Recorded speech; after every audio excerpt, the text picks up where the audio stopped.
Good morning. Happy Sunday. So, I'm sitting by my pool in Dallas, Texas, about ready to do this exercise that I wanted to share with you.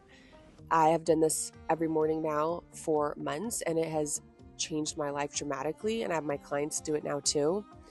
And so, this is for the person who wants their life to feel lighter, who wants to have better relationships with themselves and other people, and who wants to fast track their healing and is intentional about their growth. The reason I did this was because I noticed that overwhelm and procrastination and anxiety was bleeding into my relationships and my business. And I was like, okay, something has to give. This is not working. And I've noticed that this has impacted my life for the better. And I want this for you too. So I set my timer for 10 minutes and I ask God 3 questions. What do I need to heal from? What do I need to grieve properly that I haven't grieved? And what do you want to show me? And sometimes people will pop up into my mind, or situations or timelines. And sometimes it's so painful, I don't want to sit with it. And I say, God, let's skip this one, please. Let's move on to something else. And he goes, no, Anna, we're dealing with this shit right here, right now. And the very thing that you want to avoid is the thing that you need to face. And then I ask myself, what is the story I've been telling myself about this person or this situation this whole time? Because the story we tell ourselves is not always 100% true. There's your version, there's their version. And also, as humans, we tend to remember things based off of feeling and not fact. And then I ask God, okay, what's the truth though? What's the truth about my identity?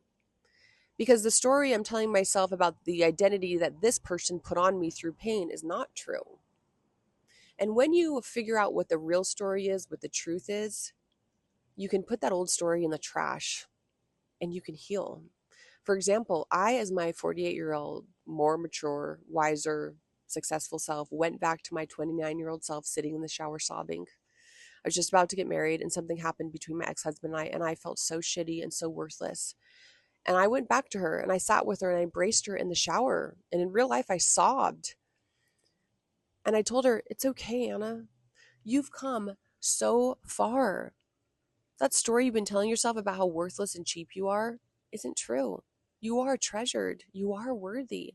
And now you're living in freedom and you're successful and you're healed and you're whole and you're happy. You have come so far. Don't let that identity that that person put on you be your truth. It's time to put it in the trash, because if you don't heal yourself, if you don't pull up these emotions, if you keep suppressing, it'll haunt you for the rest of your life and you won't even know it, and it will affect your relationships and you will suffer and they'll suffer. It'll be subconscious and you'll think it's the other person, but it's really your lack of healing. I hope that helps. Have an amazing Sunday.